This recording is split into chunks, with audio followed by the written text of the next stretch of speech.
entre personas que estaban presentes y 20 años cuando se daba entre personas, alguna persona estaba ausente y por esa ausencia estaba abandonada su propiedad. Recuérdense que los romanos eran guerreros y vivían en guerras constantes y se desplazaban de la península itálica o de otros asentamientos provinciales que tenían los romanos y se iban a la guerra con quien les tocara. También los romanos establecieron un plazo ordinario y plazos de carácter extraordinario. Los plazos ordinarios son estos de 10 o 20 años, pero habían también plazos de 30 y de 40 años de posesión que se exigían para poder beneficiar a los poseedores. Y en este sentido, era para algunas personas que no podían probar las causas de su posesión, pero ya con 30 años o 40 años de poseer de manera pública, constante, el bien, pues el derecho les dio la protección. Quisiera saber si hay preguntas acerca de la usucapión.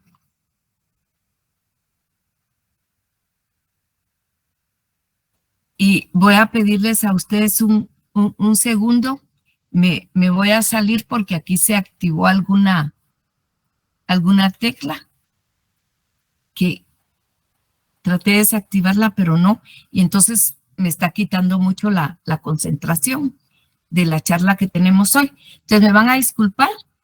Voy a salir y voy a volver a entrar, ¿eh?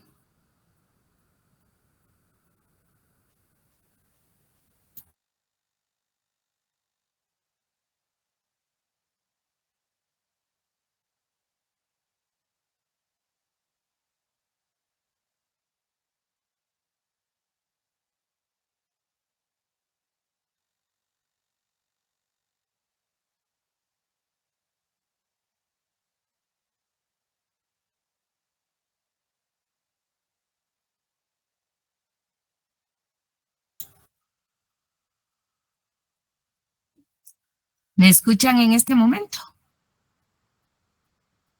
Sí, doctora. Muy bien. Sí, licenciada. Muchísimas gracias. Bueno, este tema de la usucapio, gracias.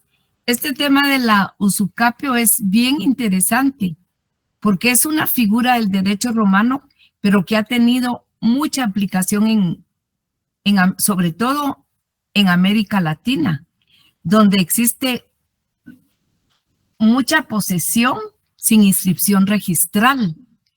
Y ha sido una manera de poder proteger a los poseedores legítimos y poder obtener posteriormente una inscripción registral.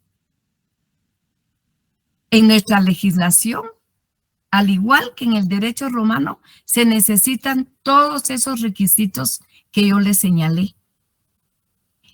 Y el plazo que señala nuestra ley es de 10 años para los bienes inmuebles y 2 años para los bienes muebles.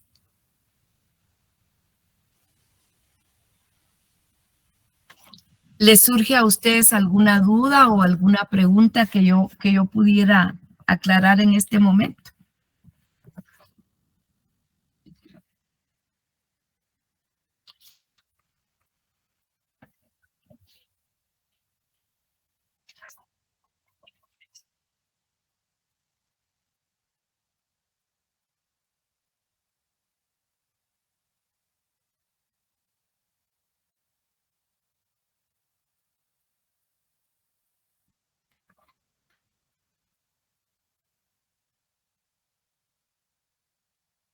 Sí, Edgar. Esos son terrenos que no tienen inscripción registral. Y al no tener inscripción registral, le ocasionan mucho problema a las personas. Porque es cierto que los pueden transmitir una sesión de derechos sobre la posesión de esos bienes, pero no se puede transmitir la propiedad porque no existe propiedad sobre esos bienes. Pero sí se transmite, se acostumbra a transmitir o ceder los derechos de posesión sobre determinado bien, ya sea en escritura pública o en documento privado, pero no puede inscribirse en el registro esa adquisición porque no existe la propiedad.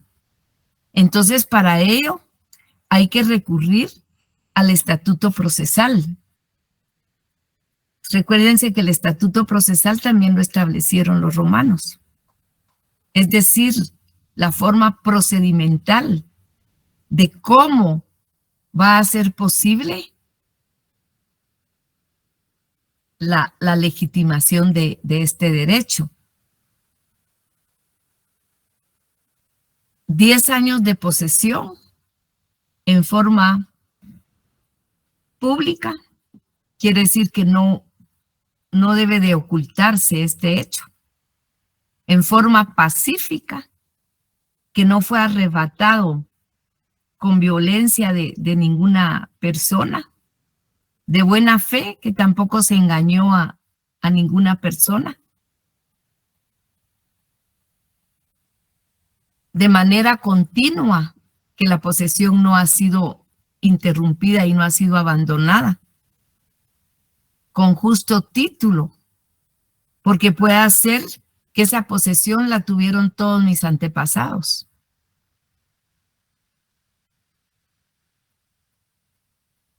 Sí se da un poco en los asentamientos también, porque solo tienen la posesión y hasta que el Estado les facilita, o bien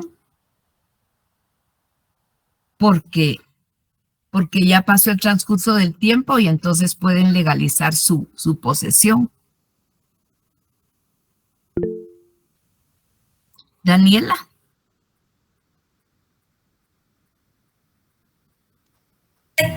Fíjese que nosotros tenemos un caso similar a lo que usted está explicando. Resulta que mi abuelo le dejaron una propiedad, sus papás, ¿verdad? Estamos hablando de hace unos 60 años tal vez. Y la propiedad nunca tuvo escritura, o sí le dejaron, pero era un papelito viejo que le dejaron los abuelitos. Entonces hubo otra persona que obtuvo esos papeles viejos y vendió la propiedad. Estoy hablando de que esa propiedad es como que tiene una escritura privada porque no está inscrito en ningún lado, ¿verdad? Claro. No es propiedad, Daniela, es solamente posesión. Sí, así es, una posesión que la dejaron los abuelitos, los papás, a mi abuelo. Sí. Y resulta que esa persona que se quedó con las escrituras o los papeles que tenía, vendió esa propiedad a otra persona sin consentimiento de mi abuelo. Claro. Entonces, esa persona se compró esa propiedad hace 40 años, dice, por 600 quetzales. Y acaba de fallecer mi abuelo y como ya falleció, la persona viene a decir que el terreno le pertenece. Como no está inscrito en ningún lado, ¿qué se puede hacer, verdad? Pues sí. Claro. Sí, esos son los problemas que existen. Y precisamente por eso la ley de Roma y la ley de Guatemala, el derecho romano, previendo y viendo todos esos problemas que podía dar la tenencia de la tierra y también la tenencia de bienes muebles, estableció ese instituto que se llama la usucapio o la usucapión. Lo que corresponde en un caso así es acudir al estatuto procesal e ir a un juzgado de primera instancia civil e iniciar lo que se denomina hoy las diligencias de titulación voluntaria sobre el bien. Y después de una cantidad de pruebas y de diligencias que hay que hacer, pues el juez dictará un auto en donde determina que fulano o fulana de tal es legítimo poseedor de tal bien y que ordena su inscripción en el registro de la propiedad. Ahí se inscribe la posesión del bien y según nuestra ley actual, 10 años después de estar inscrito en el registro de la propiedad, se convierte en propiedad. Está inscrita la posesión, pero 10 años después de estar inscrita, el interesado puede solicitar que se le convierta en propiedad plena oponible a cualquier persona. Eso es lo que hay que hacer en el caso de tener bienes en esa situación en la cual carecen de inscripción.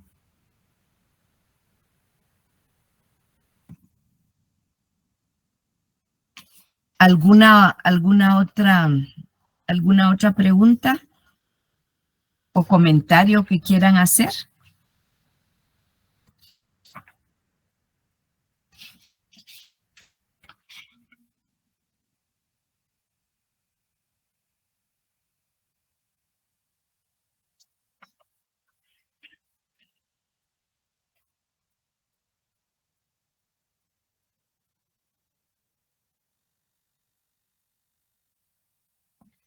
También, como en Roma, vean ustedes la comparación, es que es interesante, interesante. Solo los ciudadanos romanos podían usucapir, es decir, beneficiarse por medio de la usucapión y legalizar su posesión. En nuestra regulación legal, solamente los guatemaltecos. ¿Y cómo probamos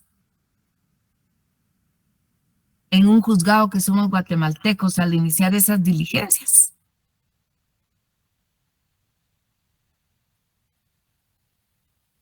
¿Alguien quiere pensar un poquito y compartir?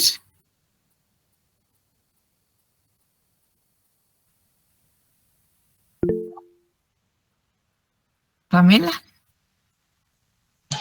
Con el documento personal de identificación, ya que ahí dice, a ver si es guatemalteco uno.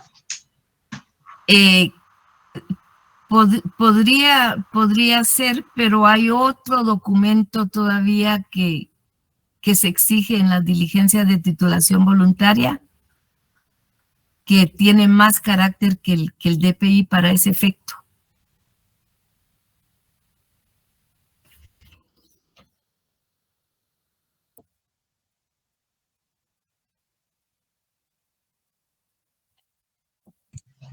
¿Será la partida de nacimiento extendida por el RANAP? Sí, ahí estamos, Pamela, sí, muy bien.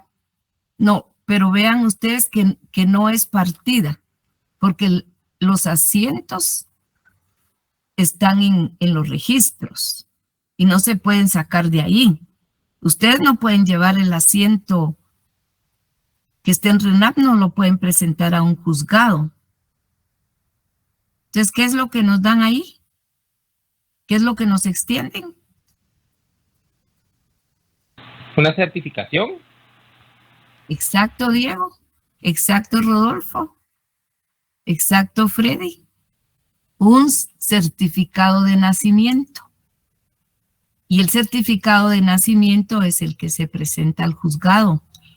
Y eso es lo que prueba la nacionalidad guatemalteca.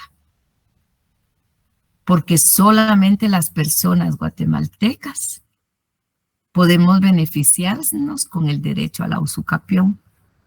Igual que en Roma, solamente los ciudadanos romanos.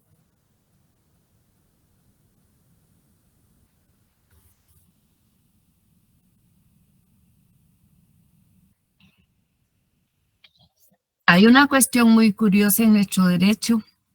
Esto no es materia de examen, por favor. Y es que el artículo 637 del Código Civil establece que después de los 10 años de inscripción en el registro de la propiedad de la posesión y que se vuelve propiedad plena oponible a terceros, dice que se podrá solicitar la cancelación de antiguas inscripciones. Eso es bien delicado. Y tratando de corregir esto, en las reformas que se hicieron a la ley de titulación supletoria, se estableció en un artículo que es prohibido la titulación, que está prohibida la titulación supletoria de bienes que ya tienen inscripción registral. Y como es una disposición posterior y es una disposición de carácter especial, en la interpretación jurídica prevalece en relación a la ley ordinaria que regula la usucapión y que está contenida en el artículo 637 del Código Civil.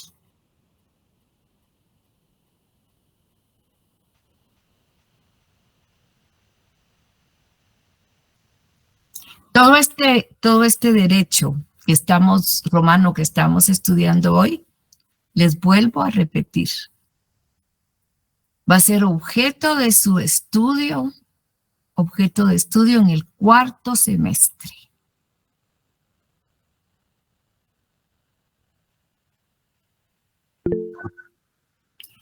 No, Rodolfo, ahí es otra cuestión, es otro tipo de procedimiento.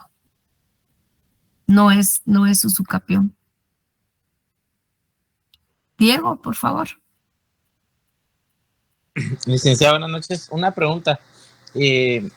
Cuando un bien inmueble está intestado y alguno de los familiares de los hijos de la persona que estaba a nombre de la propiedad está ahí sin permiso ni nada, ¿cómo se le llama eso, licenciado? O sea, es un hijo de uno de los hermanos, ¿verdad? Sí. De 5 hermanos. Entonces él está ahí y está ocupando la casa. ¿A cómo se le llama eso, licenciada? ¿Se puede proceder o no se puede proceder legalmente? Bueno, pero es que no hay testamento. Es una situación intestada. Sí. ¿Y el papá de este muchacho vive o...? Sí, vive. Uh-huh. Sí, ahí realmente es... como está intestado, solo les corresponde a los 5 hermanos en partes iguales. Así que cualquier otra persona no le corresponde estar ahí y podría iniciársele un sumario de desahucio. Pero para eso hay que seguir primero la sucesión intestada y que se nombre a una persona representante de la mortual.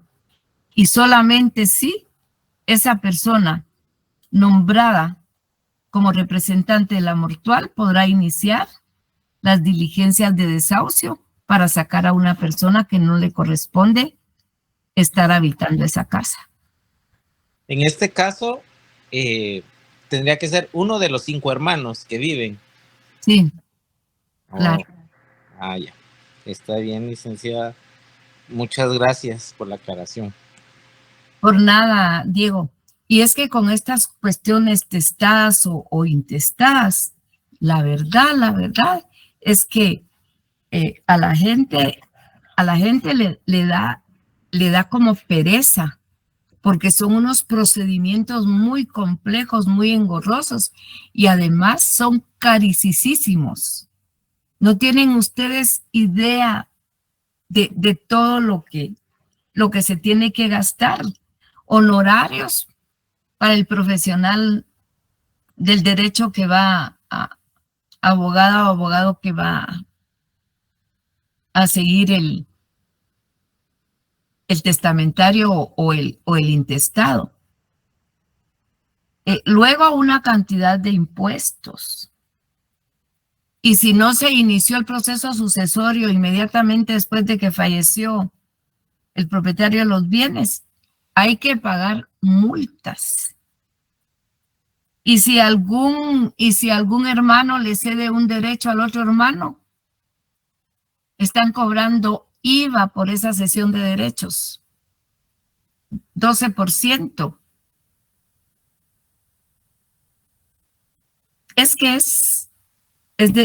Y además, con un buen abogado, una buena abogada diligente, responsable, un proceso de eso se puede llevar 2 años.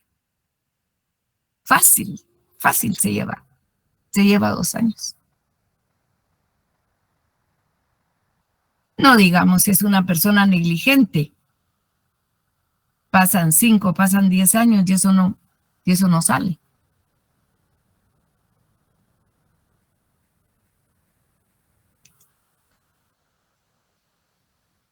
Bueno, ahí estaríamos viendo pues cómo el derecho romano ha influenciado la legislación actual y particularmente vemos la de Guatemala porque es la que conozco y la que más nos interesa, ¿verdad?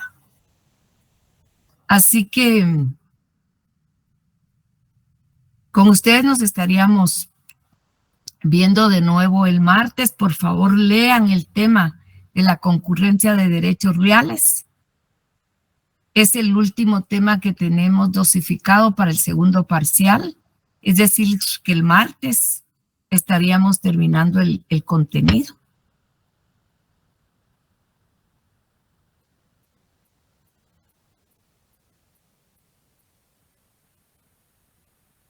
Así que,